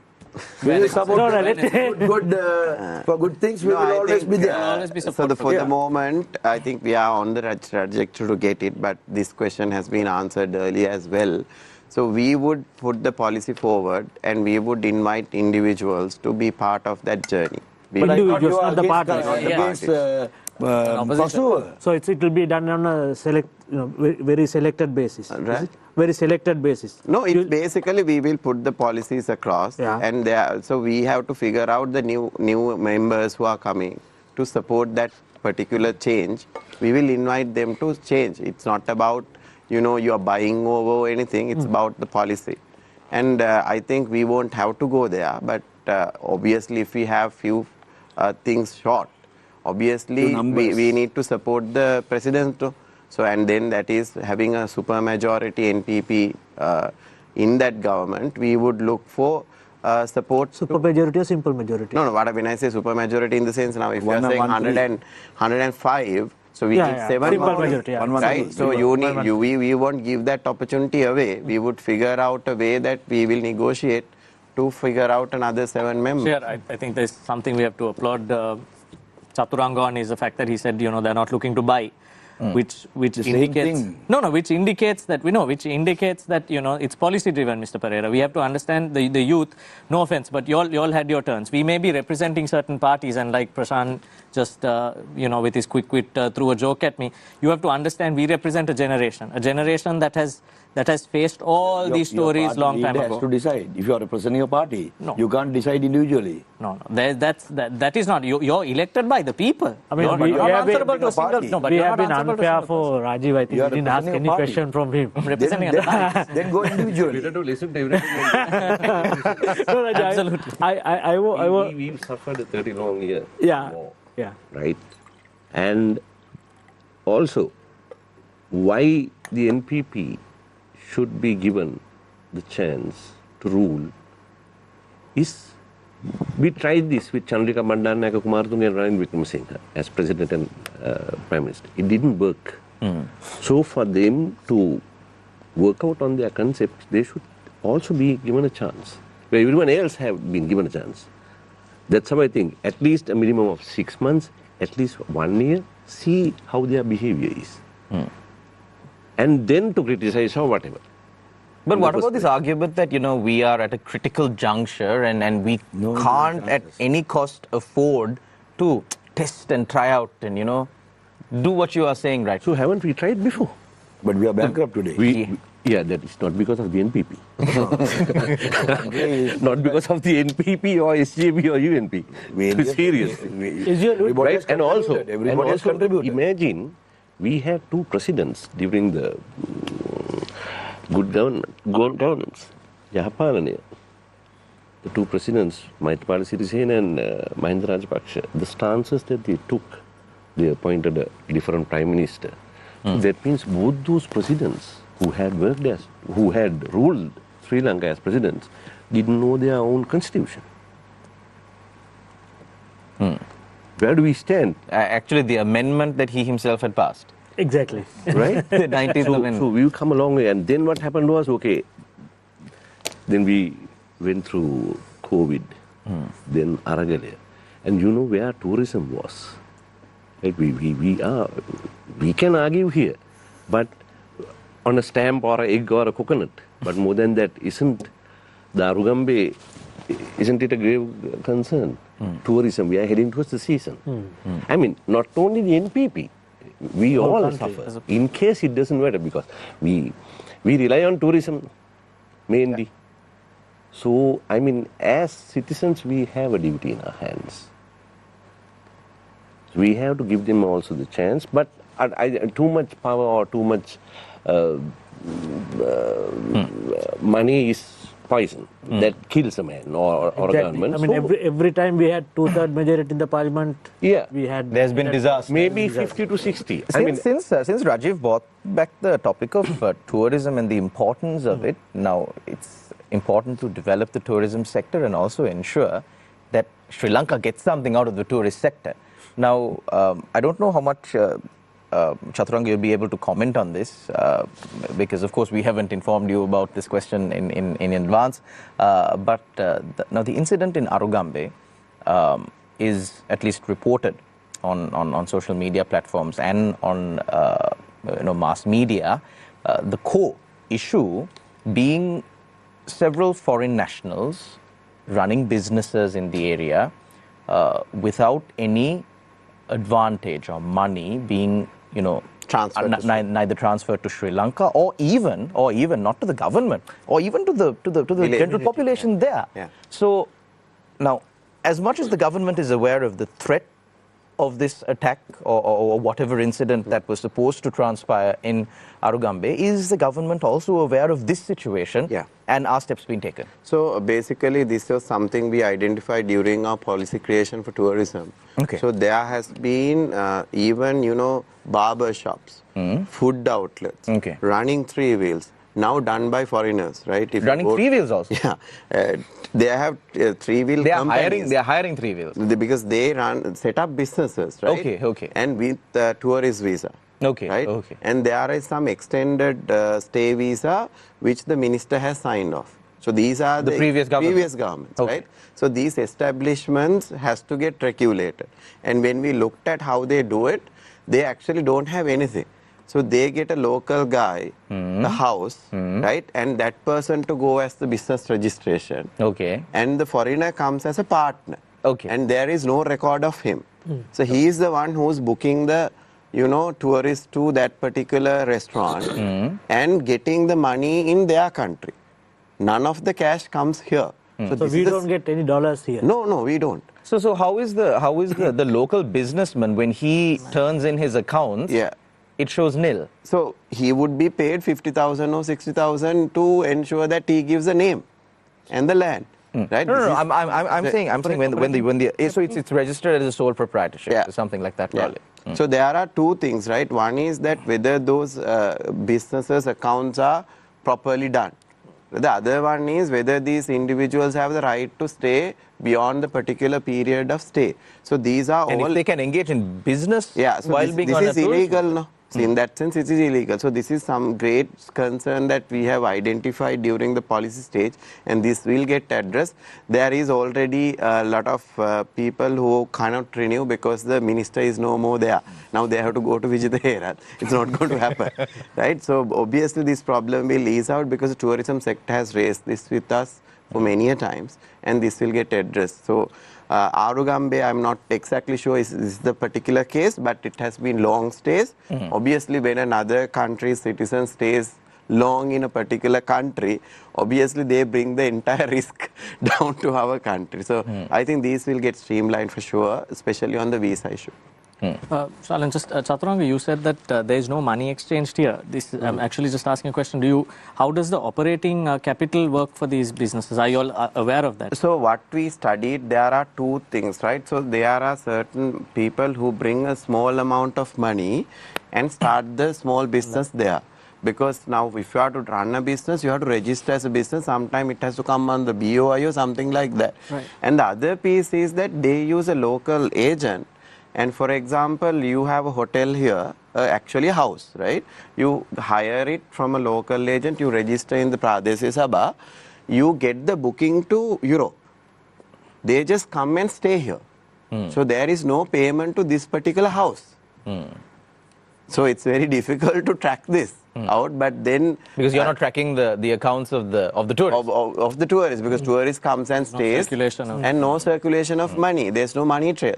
So these are things we need to clean out. So there's a policy recommendation that there will be a council in each of the tourist destination who will be responsible for this and who's reporting these kind of things to the government and the government to take action. Chathuranga, do you all plan on integrating those councils into some existing platform? Because if not, aren't we just duplicating and increasing? No, the council comes under the, now we have suggested a new tourism commission that brings out the tourism board and the promotion bureau and other institutions into one.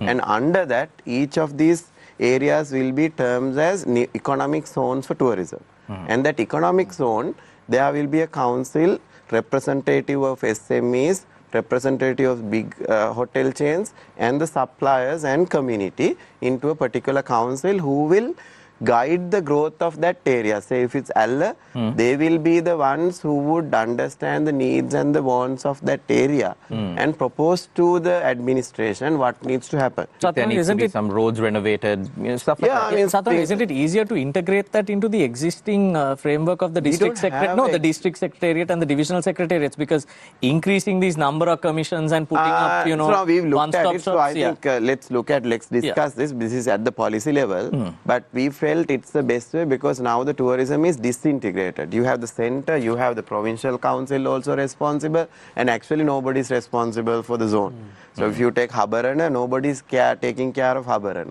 Nobody is taking care of L, right? So a lot of Pradesh Sabhas and all that has been misused. If you go to L, there's no air. There's only concrete jungle now, right? Because every land has been approved to do a high-rise building. Right, so this is something we need to fix immediately. Shalan, this is exactly what I'm saying now. Chaturanga's proposal was fantastic, setting up the multiple commissions, but he agreed with me that it's at policy level and it needs to be discussed. So this is exactly why there needs to be a strong educated opposition. And I think the indication is that, the culture, as Chathuranga also said, as Mr. Perera said, Rajiv said, Prashan said, we all agree. The political culture in this country is something we need to divert from, and that is what the people are asking for. So I think we need to go beyond party politics, because the discussions and the cohorts that will discuss policies may not entirely be in Parliament. So therefore, if there is quite a good representation in Parliament, it will streamline and speed up these processes. And you can be part of a committee, subcommittee. Chaturanga, I want to ask you one question, last question from me. Is there representing the government for the first time? No. Is there, quite tiring, isn't it? Yeah. Is there... No, quite a opportunity. No.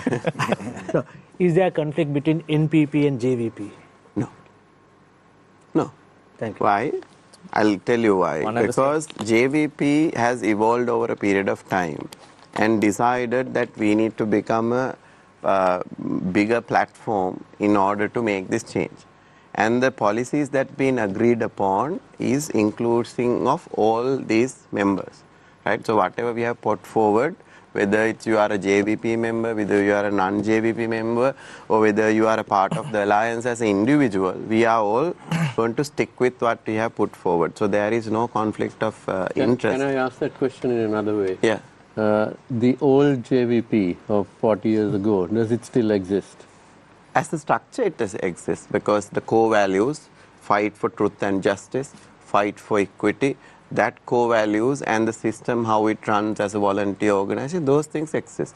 But how they want to do the economy, how the execution of how to get to an equitable country, how to create a rich country and happy people, those things have changed.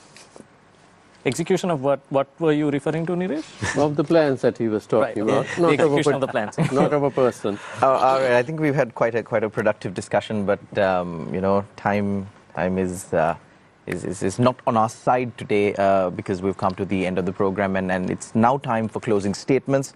So we'll have to do a quick run with each of our panelists getting 2 minutes to make their closing statements. Let's start off, of course, with Neomal Perera representing the Samagi Jana Balavegia. Based on the discussion that you know, transpired here today, do you think that SJB's vision for Sri Lanka would be a possibility after the November 14th general election? Definitely, people will have the confidence with us. If you look at the numbers, people who are contesting, most of them, there is no UNP, there is only a exploded gas cylinder. Then you look at the port tour, there is only a spoiled bud. And then you look at the numbers. I'm looking at the numbers in the people who are contesting. Look at the names and the votes, the number of votes they got at the last general presidential election. When you look at that, the people are disgusted with the parties that are there. There are only NPP and SJB is existing today with the numbers. When you look at the numbers, most of the people who have contested under the SLPP, like the port tour and the cylinder, have joined us. Most of them, NPP has not taken any of them. So if you look at the majority, the numbers in last election, although he says UNP is going to join the NPP, UNP has no, I don't think, in their blood of joining. I think he was talking about the voters. I'm talking about the voters. Okay. 42% and the balance, the majority. The majority will, I think, the majority will join us because we'll definitely have been very truthful in what we had to say. We are not lied. We have proved that the country was brought down by certain people from the justice system, and told whose decisions brought this country down. And then we are into accountability, auditing, transparency, and so on and so forth. We will definitely. We have no issue with working with AKD since he's the president. It's not going to be like Ranil Wickremesinghe working with Chandrika Bandaranaike from president. It's not going to be like that. Definitely, we have a smart team, good team, youth, young team, and we will definitely work, and we are sure to get more than 58% this time compared to the results of last time, because they got 42, and I'm sure with blunders that they have made the last 1 month, next 3 months we are waiting to see more blunders, which is definitely going to take place, where the coconut price is going to increase, the tea production going to reduce, rubber production going to reduce, all the companies are going to close, and no investment going to come to Sri Lanka till they make their plans and so on and so forth. It's going to take a long time. It's only a walk. The talk is walking. So definitely we'll have to wait, and definitely I'd like to get invited. We'll talk numbers in 3 months and 6 months time, and definitely bring the two manifestos, and then compare the notes and see where they are gone economically in numbers. So we are not there to cheat the youth. We will deliver, we will educate them. And I like to ask one more question regarding universities, which they protested in functioning, the private sector universities. I wish we are for private sector universities, whether it's medical or any other field. We are against the youth going abroad for studies. We want those universities to come to Sri Lanka, invest in this country, and we are for investment foreign investment in this country. Because most of the investors are today moving out, including MAS, including the company that he worked. I'm sure he would have left that company because knowing what was happening 5 years ago. So most of the companies are bankrupt today, going into bankruptcy due to mismanagement, and I don't see silver lining in the cloud. Thank you very much, Mr. Neomal Perera, representing the Samagi Janabalawege, contesting in the Gampaha district at the upcoming general election. We now move to Rajiv Sebastian from the UNFF, of course, the person with the most beautiful voice out of the group, but who remained the most silent during the program. Rajiv, now you are contesting this general election from the UNFF, from the Gampaha district. You're not a career politician. You don't have personal ambitions of, progressing as this massive political figure, because that's not who you are. You've already made your name. You don't have anything to do for yourself. So this time you're contesting for the general public. But given the outlook of everything that's happening in Sri Lanka, now Mr. Perera said that we're headed for real disaster in the coming months. What's your prediction like about the future? I'll just answer one more question. Like they were discussing conspiracy about the conflicts between the JVP and NPP. If not for the NPP, we wouldn't have had a JVP president in the first place. We wouldn't have? We wouldn't have had JVP as president because they had a bad reputation. Picture and a reputation. So things have to change. Okay, do we see elephants anymore? No. Instead of elephants, we see cylinders. Do we see the hand or the chair? No. It's a photo we see. So, and we see telephones instead of elephants or whatever. And so with all these changes, we are walking towards a different path. As he said, again, even while during nominations, there were issues with your party as well. Yeah. So we never had those kind of issues because for me, personally, I don't need publicity anymore. The little people who know me know who I am, and I don't need. I think you're being a bit modest. Yeah. So therefore, we have to march towards a different era, a brand new era. Leave all the issues which are not helping us anymore, rather than sticking into the old guns. We have to change from time to time, from era to era, and not only the age group. So now it has come into a new dimension where Sri Lanka should move, where we should know what our priorities are. So the NPP should give priority towards the priorities. We are there in case they need to help. Like, let's say, the CWC or the SLMC, since the 70s, they've been helping whichever the government who came into power for the betterment. Like that, we would definitely, as the UNFF, we are contesting for 12 districts, and we will have a fair amount of people elected, and we will definitely help the good deeds. But if they're going the wrong way, we will have to, like Mr. Perera, we too will have to raise our voices. Thank you very much, Mr. Rajiv Sebastian, contesting in the Gampaha district from the United National Freedom Front. That's a symbol of the spectacle. We now move to Chathuranga Abeysinghe from the National People's Power, contesting in the Colombo district. Chathuranga, you've already got a president elected. You spoke about your plans for Sri Lanka.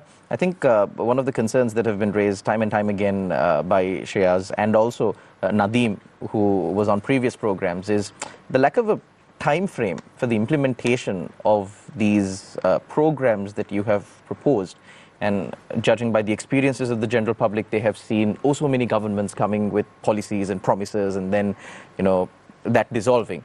And there have been times where governments came into power with strict timelines and still did not perform. So there is a bit of a fear as to whether or not this will really materialize. So as far as addressing those issues and moving forward, if you could maybe give your views on how the NPP plans on tackling that in your closing statement. Your time starts now. Firstly, I think a month ago, the allegations around us was very different to what Mr. Neomal just brought in, and we are very happy to tackle about production, the yield, the inefficiencies in market. This is why we took power, because the markets has to be made efficient, the supply chain has to be strengthened, and also the essential goods of the people has to be met. That is where the mandate was given. And obviously, in terms of giving merits or demerits, I know the public is well aware what's happening. The minimalistic nature of the three cabinet ministers, how they cautiously spend public money, has been now people been discussing. And the new appointments of getting the real experienced professionals to run very critical organizations like Sirasa, like the ICT transformation, and then the Sri Lankan Airlines. This also people being discussing that with merit, even the BOI chairman appointment. These are very much positive vibe that has been discussed outside. And also, in terms of the recently the central bank governor and the secretary and the advisor to the president is in US, and there's very good positive vibes from the IMF to work with us strongly going forward. And in terms of the short-term interventions, government is trying to make short-term interventions of the blunders that were made earlier. The passport issue is one. Visa issue we sorted in 3 to 4 days after the verdict was given. These are things that we are intervening at this point. And also the law implementation has slowly taken place with a structured process. President clearly says we don't want to do it ad hoc like it was done in 2015 and fail. We want to do it properly. So these are the positives that people are seeing. At the same time, in terms of the question that you asked, whether there will be action plan, I've also got involved a little with the ministry to understand how the Ministry of Industries and Commerce run. There's a lot of things for us to learn and unlearn as well before we put a time frame ahead. So we had a very good discussion with all the industries 2 weeks ago. There are so many issues. There's about 60 issues that cannot be sorted overnight. And those are also disconnected structures are not allowing to go forward. Some of the things Ministry of Industries can't sort. It has to go to the Ministry of Finance. Some things has to be sorted by the Ministry of Education. So we are going to sit together after 21st of November as a cabinet and come up with this action plan cohesively and collectively so that the public would see what will happen in the first 3 months and how this country would go forward. So I would ask people to await that cabinet to be formed with right expertise and to see action plan going forward. And also on the talk of the election, I think the increase of the NPP popularity has been happening over the last 2 to 3 weeks very much, because the demerits which was discussed by especially Samagi Jana Balawega has been eroded overnight. So people are now openly looking at NPP, talking to us with what are your policies, how we are going to do, all those questions which we answered here on this table. Our previous programs have now been watched because its data says our previous videos are now being watched by whom? The people who never voted us. So we are very confident that we will get a majority parliament with a strong mandate for President to initiate our policy document. And it's not about only President's wish.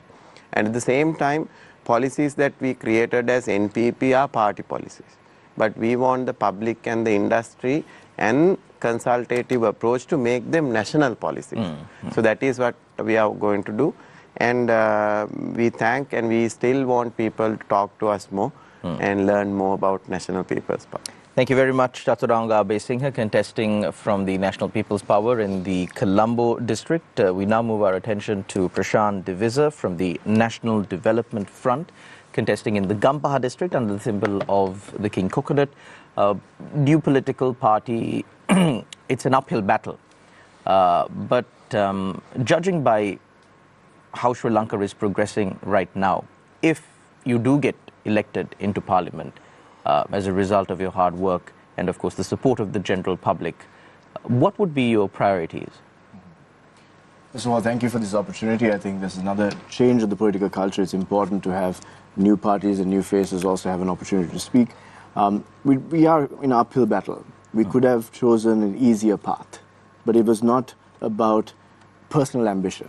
We're here to build the foundations for a new political culture and to truly be an effective alternative for years to come. And to change the political culture by being a strong, supporting hand for good policies, but also create strong resistance against any sort of destruction that could happen.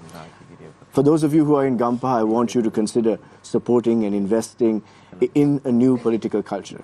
That you would have the ability to start saying, can we have individuals who can actually make a difference for the people of Gampa, but also represent in Parliament for new legislative changes. So what are some of the things that we want to advocate for in Parliament itself? First of all, we want to see a declaration of assets, a public declaration of assets, every year by every elected parliamentarian.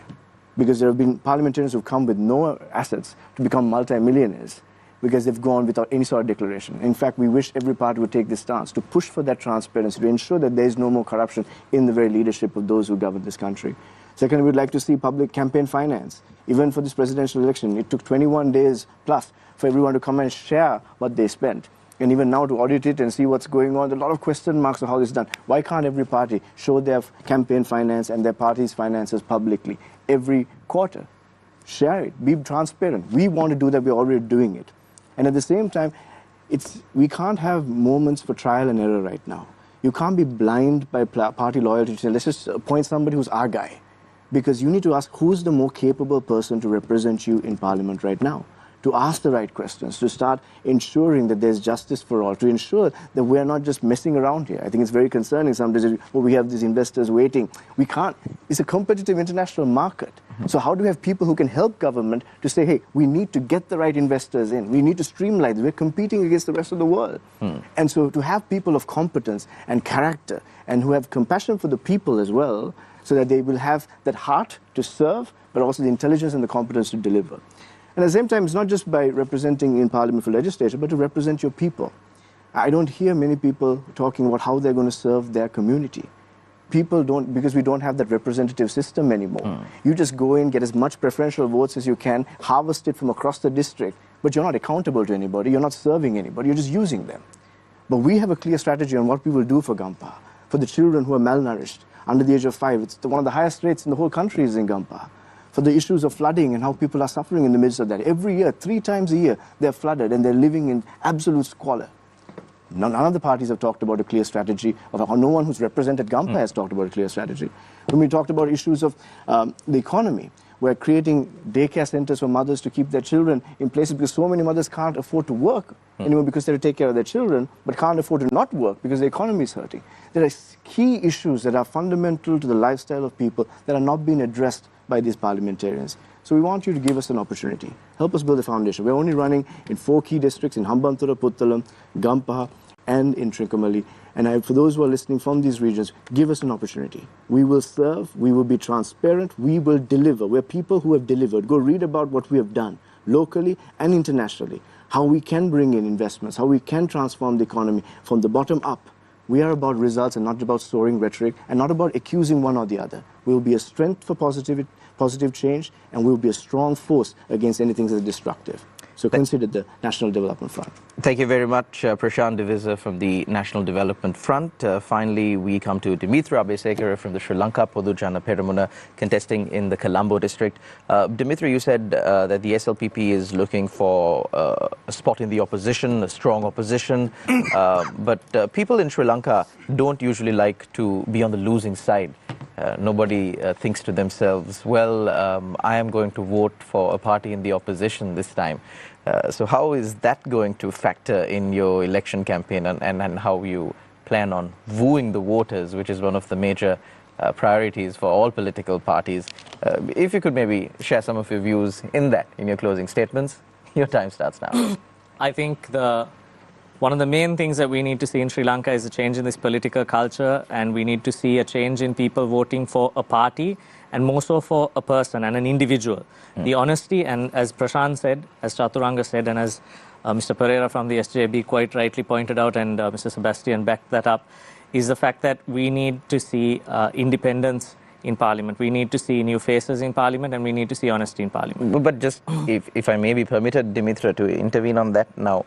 You're saying vote for the individual, but the system in Sri Lanka, it's not a cultural change. I absolutely agree. I would love to go to the polling station and vote for an individual, but the symbol that is shown to me is the symbol of a party. I absolutely agree, which is why we need to advocate for the change in reforms in electoral laws. We need to change, we need to advocate for the changes in the constitution. We need to advocate for strengthening policies that have been developed and that have gone unattended to over the years. And yes, there have been mistakes, but if you're not going to vote for a certain individual or a group of individuals purely because of a party and or its history, that would be no different than disregarding the JVP and voting for the NPP. So I would say we have people like Chathuranga, we have a lot of people who have come forward from various independent parties, and I believe the SLPP this time has fielded over 100 individual areas in which they're completely new candidates. So, you have to understand that the political culture has changed, and we need to just see one step beyond that. And a parliament is not between two sides. It's one group of people responsible for running an entire country. And it's not, like I said earlier, it's not about refusing or pushing down the government to deny them everything they want to do. The NPP is putting forward some good policies, and like Chathuranga agreed on a few points, they need to be discussed, they need to be attended to, and we would be more than happy, and we would be volunteering to support it. And by when I mean we, the SLPP that is now representing at this general election, as opposed to 99 plus people, or 99% of the people who have now retired from the party and left to various other sects or gone home. So we have to understand that is the birth of a new democracy that this country has needed, and we are ushering in that change as a whole generation and as a people. So I think my request to the general public would be, look to the person, look to the individual, even though it doesn't permit it. Look at who you want in Parliament, and look at how the policy changes can affect you as a person and us as a nation.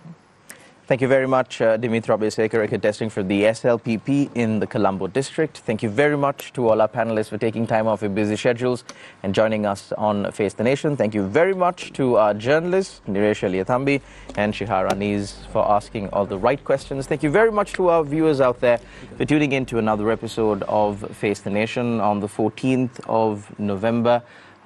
Make an informed choice, vote wisely, because you are deciding on your future. Take care and God bless.